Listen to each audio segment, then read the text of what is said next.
Olá, meu amigo, minha amiga, seja muito bem-vindo a mais um editorial. Hoje, com a companhia aqui, para quem não conhece, minha esposa Franciele está aqui me vigiando na live, tá, pessoal? Brincadeira. Vamos lá. Hoje a gente tem muita notícia importante, e a gente já vai começar agora trazendo isso para vocês. E a gente já vai começar falando sobre esse caso aqui que você deve lembrar. Essa é a cantora gospel Fernanda Oliveira, mais conhecida como Fernanda Oliver. Ela foi presa por uma determinação do ministro Supremo, Alexandre de Moraes. Segundo ele, ela incentivou os atos do dia 8 de janeiro, o que eles chamam de atos golpistas. E por isso ele deu uma ordem de prisão, determinou a prisão dela, e ela hoje se encontra presa. O que acontece é que a advogada dela deu novas situações, novos pareceres sobre o caso. A advogada revela bastidores da prisão da cantora gospel e atualiza a situação da mulher. A fonte dessa matéria é a revista Oeste. Fernanda Oliveira foi detida por supostamente incitar a invasão a prédios públicos durante os protestos de 8 de janeiro. Então, segundo a decisão do Alexandre de Moraes, ela incitou. Ela fez com que as pessoas sentissem a vontade de ir lá e invadir os prédios públicos. A advogada dela chama-se Morgana Keslin, e ela é uma das 4 profissionais que estão cuidando do caso dela. Na verdade, tem 4 advogadas defendendo a Fernanda Oliver. Uma coisa que chamou atenção foi o seguinte: o procedimento padrão, quando a Polícia Federal tem um mandado de prisão, é chegar até a sua casa, tocar a campainha, informar que tem um mandado de prisão e, com esse mandado de prisão em mãos, pedir que a pessoa acompanhe, compareça à delegacia juntamente com eles. Caso haja resistência, aí sim a Polícia Federal vai agir, talvez até de forma mais truculenta. No caso da Fernanda Oliver, segundo o que relata a advogada aqui, isso não aconteceu não. Eles já chegaram às 6 horas da manhã quebrando o portão, e o intuito era intimidar e fazer barulho mesmo para que a vizinhança visse e para que isso efetivamente virasse notícia. Ou seja, o intuito era causar medo, é o que diz a advogada da Fernanda Oliver. Outra coisa também que ela reclama é que ela não teve acesso aos autos até agora, e já tem quase uma semana dessa prisão. E ela fala que está tendo a defesa cerceada, e efetivamente é muito arriscado quando a gente tem o Estado Democrático de Direito violado, porque não é possível haver exceções na regra do direito à ampla defesa e contraditório. Uma pessoa que foi presa, ela tem que ter direito ao acesso aos autos imediatamente, afinal, como é que ela vai fazer a defesa dela? Não tem como. Então, é necessário que a pessoa tenha, pelo menos, o acesso aos autos para saber do que se acusa, qual os argumentos, as provas que embasam essa decisão de um mandado de prisão. Tudo isso tem que ser apresentado, e no caso dela, a advogada alega que não aconteceu. Tá bom? Vamos lá, partindo agora para outra matéria, você deve conhecer o Thiago Pavinato. Thiago Pavinato, que é muito conhecido, principalmente pelo seu trabalho na Jovem Pan, agora também o Thiago Pavinato não está mais na Jovem Pan, né? Então vocês devem ter acompanhado a notícia que eu trouxe para vocês aqui, que ele foi demitido da Jovem Pan. A fonte dessa matéria aqui é o Splash da UOL. Thiago Pavinato é demitido da Jovem Pan após recusar retratação a desembargador. E o interessante aqui é que a UOL, vocês sabem quanto é um site amplamente defensor da esquerda. E o Thiago Pavinato, pelo contrário, é um defensor da direita. E a gente imaginava que a Jovem Pan, que a UOL aqui nesse caso, ia criticar, fazer críticas ao Thiago Pavinato, mas não fez. A coisa é tão esdrúxula que nem a UOL quis criticar o Thiago Pavinato. O Thiago Pavinato, sim, se recusou a pedir desculpas a um desembargador que efetivamente tinha inocentado uma pessoa acusada de estuprar uma menina de 13 anos. Segundo ele, o desembargador, a menina que foi a responsável por isso. Gente, 13 anos. E aí o Thiago Pavinato falou que não ia pedir desculpa, causou uma situação indigesta aí com a Jovem Pan, com a emissora que ele trabalhava, mas isso aqui eu já falei para vocês. O desdobramento dessa história é que é interessante. Olha só o que diz a Terra Brasil Notícias. O Pavinato, logo depois de ter saído da Jovem Pan, ter se recusado, ele foi cuidar do seu canal.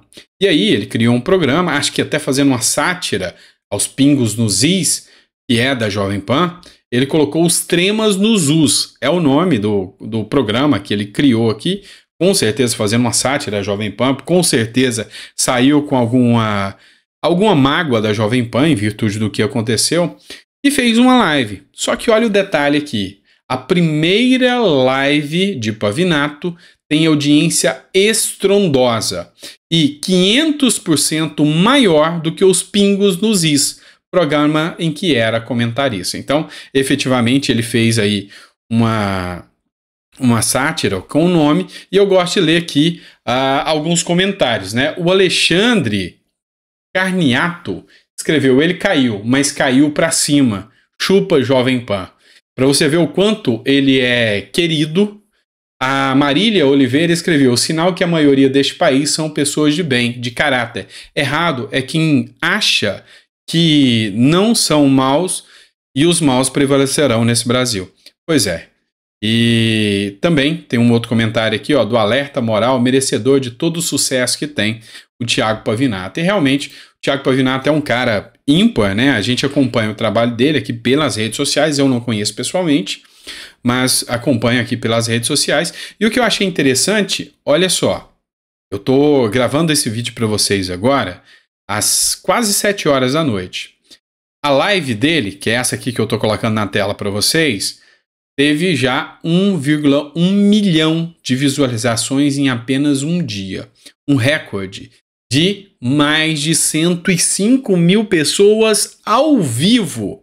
Se comparada à média dos 2.300 que estão na live do Lula, podemos dizer que ele é muito mais querido nas redes sociais que até o presidente da República. E olha só, a média do Lula é 2.000, 2.300 pessoas.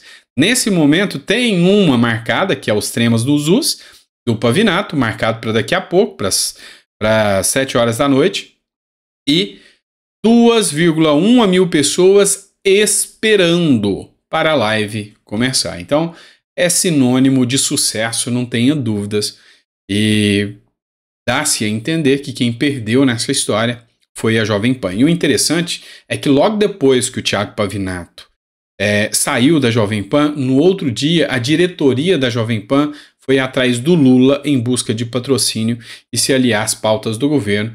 Foi o que foi noticiado aí na grande imprensa. Bora falar de artista? Não, não é minha pauta. Vocês sabem disso, meu negócio é falar de política, mas eu vou falar de artista. Também não é Lei Rouanet. Você pode achar que é Lei Rouanet. Vamos falar de quebra de sigilo. Quando é com eles, é abusivo e é uma coisa estrondosa.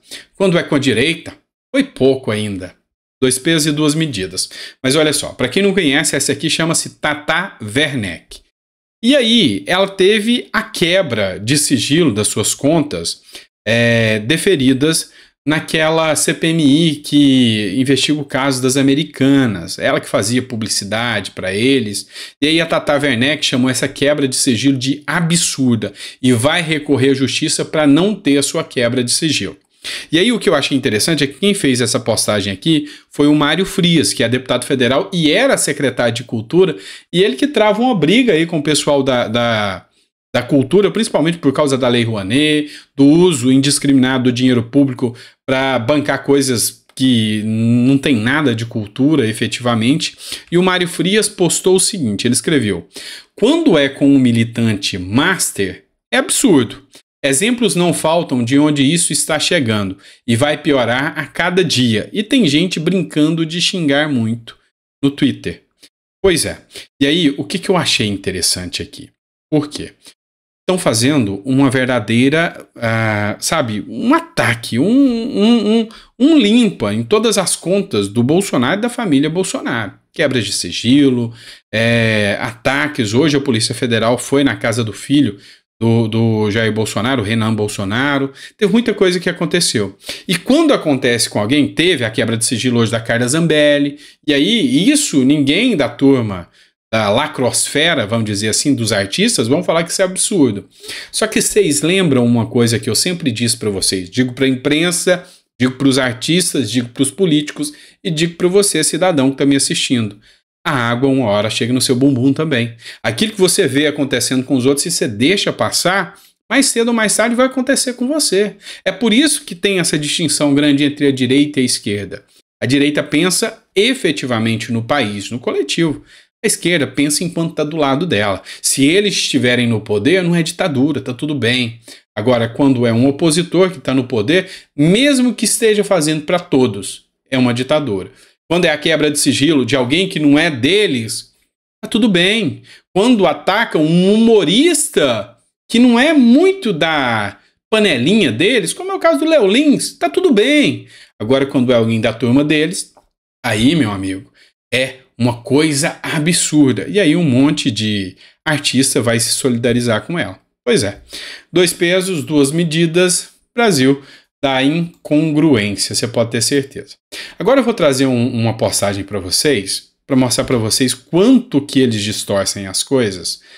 Tem mídia aí falando que o Marcos Feliciano, que é deputado federal, vocês conhecem, está atacando as mulheres, sendo misógino. Por quê? Porque ele discutiu com uma deputada. Eu vou ser sincero com vocês, não conheço essa deputada, nunca vi na minha vida, tá? Mas o Marcos Feliciano, ele fez uma postagem e aí dá para você tirar a sua própria conclusão. Dá uma olhada. É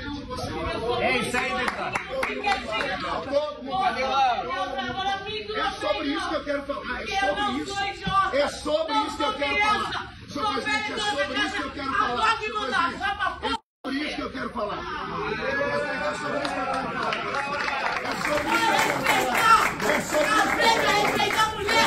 isso que eu quero falar. É sobre isso que eu quero falar. É sobre isso que eu quero falar. É sobre isso que eu quero falar. É sobre isso que eu quero falar. É sobre isso que eu quero falar. É sobre isso que eu quero falar. É sobre isso que eu quero falar. Ô, João. Vamos lá, pessoal. Fica claro aqui a diferença de postura do Marcos Feliciano, que a mídia tratou como o agressor, tá? E a postura dessa deputada, que agiu batendo na mesa e, diga-se de passagem, alô, comissão de ética, chamou o Congresso de uma porcaria, né? Além de ter xingado o Marcos Feliciano. Só que a gente tem que prestar atenção no quê? No que acontece de fato, no que é real e no que é narrativo. Eu vou fazer a leitura do que o Marcos Feliciano escreveu aqui. Publico esse vídeo na intenção de me resguardar, já que está muito claro que esse comportamento de alguns parlamentares da esquerda radical de atacar, inclusive com palavrões, e em seguida invocar a própria condição biológica, de mulher no caso, né, para impedir resposta à altura, tem método. O objetivo é manipular os mais desatentos para rotular, perseguir e destruir a imagem de qualquer um que enfrente de forma democrática a esquerda. Eis que é o ponto aí levantado pelo deputado Marcos Feliciano. E efetivamente a gente percebe que hoje há um grupo de parlamentares que utilizam o fato de ser de minorias e só vale a deles. Quer um exemplo? Tem uma deputada mulher indígena chamada Silvia Wayampi. Ela foi altamente ofendida muitas vezes a ponto de deputado homem, branco, do PT, perguntar se ela era mesmo indígena e que ela não tinha lugar de fala na CPMI das ONGs. E aí, você sabe o que acontece? Nada. Nada. Não falaram nada. Deixa estar. Afinal, ela não é da nossa panelinha, do nosso grupinho. Então, enfim, a gente começa a perceber que realmente há 2 pesos e 2 medidas e isso é deveras arriscado, né? Mas bora lá, tem mais coisa aqui, ó. Gazeta do Povo é uma publicação do Jorge Seife Júnior que fez uma resposta ao ministro Paulo Pimenta do governo Lula. O ministro Paulo Pimenta disse o seguinte, abre aspas, na Gazeta do Povo. Pessoas terão vergonha de ter bolsonaristas na família, diz ministro de Lula. E aí, o Jorge Seife, que é senador da República, escreveu o seguinte, vergonha é defender políticos que participaram de mensalão, petrolão e saquearam as estatais, antipatriotas, socialistas e inimigos do povo brasileiro. E ainda complementa aqui o Jorge Seife. Quem tem orgulho de ser bolsonarista, dá um joinha aí. Eu sei que tem muita gente que ainda apoia muito, muito o ex-presidente Bolsonaro, assim como tem gente também que apoia o governo Lula. Mas uma coisa é certa, é fato. Nesse governo, tá aqui agora, se descobriu os maiores escândalos de corrupção do Brasil. E não pense que o brasileiro tem memória curta não, porque não tem. Pode ter certeza disso. Bora continuar aqui. Quando eu disse para vocês que o intuito é atacar, atingir a família Bolsonaro de todas as formas, eis que uma matéria traz mais um pouco sobre a família Bolsonaro. Não bastasse eles terem efetuado ali a operação Falso Hacker contra o Jair Renan, e aí eu vou falar para vocês uma defesa até estranha, né, do Flávio Bolsonaro, mas parece que é real, sobre o Jair Renan. Agora sai essa publicação do Metrópolis dizendo: e-mails mostram que Jair Renan retirou presentes da presidência. Ou seja, agora querem incluir, provavelmente irão, o Jair Renan no processo lá que investiga os tais casos das joias, né? Mas uma narrativa caiu por terra essa semana, que foi a narrativa do hacker lá, que se mostrou que ele estava mentindo. E agora surge mais esse caso aqui do Jair Renan e das joias. Vamos ver o que vai dar, né? Mas eu vou te falar que tá difícil ter credibilidade no que a imprensa tá aplicando. Primeiro foi cartão de vacina, não deu em nada. Foi EMA, foi peixe que morreu. Foi de tudo que você possa imaginar. Foi de tudo que você possa imaginar. Depois foi as joias sauditas, depois não deu em nada. Ah, mas foi compra de vacina, não deu em nada. Então foi de tudo que você pudesse imaginar. E agora vem mais um argumento, que é esse o caso das joias, e agora essa investida contra o Jair Renan, né? Aí o Flávio Bolsonaro saiu em defesa do irmão e falou, sabe aquela boa e velha defesa que às vezes pega mal, mas é defesa. Flávio Bolsonaro criticou a operação contra o irmão Jair Renan e falou, abre aspas, é uma pessoa que não tem nem onde cair morta, ou seja, é pobre, vocês estão investigando pobre por lavagem de dinheiro. É isso que o Jair Renan quis dizer, que o Flávio Bolsonaro quis dizer do Jair Renan. E a imprensa caiu matando em cima dessa defesa do Flávio Bolsonaro. Lembrando que o Flávio Bolsonaro é advogado, tá, pessoal? Beleza. A última matéria que eu vou trazer para vocês, mas não menos importante, é essa aqui, ó. Matéria publicada pela Bia Kicis. E aqui eu achei interessante porque ela republica aqui uma matéria da Revista Oeste sobre um caso que a gente já tinha comentado aqui. E é o caso da Dilma Rousseff ter sido mantida o arquivamento do processo contra ela no caso das pedaladas fiscais. Aí várias pessoas de esquerda espalharam um monte de fake news falando que ela foi inocentada, o que é mentira. Ela não foi inocentada. O processo manteve-se o arquivamento. É isso. Dilma foi inocentada? Gleisi Hoffmann diz que sim, e é checada no Twitter. E aí, o que a Gleisi Hoffmann escreveu foi o seguinte, inocentada.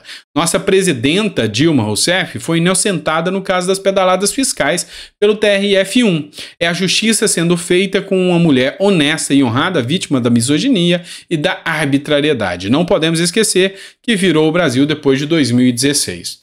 Enfim, vamos entender. O Twitter, que é do Elon Musk, ele tem um papel de fazer hoje checagem sobre publicações. E aí ele escreveu o seguinte, o TRF1 não isentou a ex-presidente das pedaladas fiscais, que é um crime de responsabilidade fiscal julgado exclusivamente pelo Congresso Nacional, ou seja, a competência é do Congresso.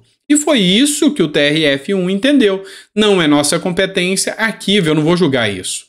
Apenas reconheceu que não houve responsabilidade civil, dano ao erário, que enquadrasse na lei de improbidade administrativa. Ou seja, não é o caso de improbidade administrativa, até que não se aplica a presidente. À época, a Dilma era presidente. Então, enfim, em resumo, em suma, não foi inocentada coisa nenhuma. Isso é balela, conversa fiada e, pois é, tá muito fácil de cair nessas conversas fiadas, não. Vai pagar multa por fake news, alguma coisa nesse sentido? Não. Vai ficar por isso mesmo. 2 pesos, 2 medidas. Tá bom? Grande abraço, fica com Deus e até o próximo editorial.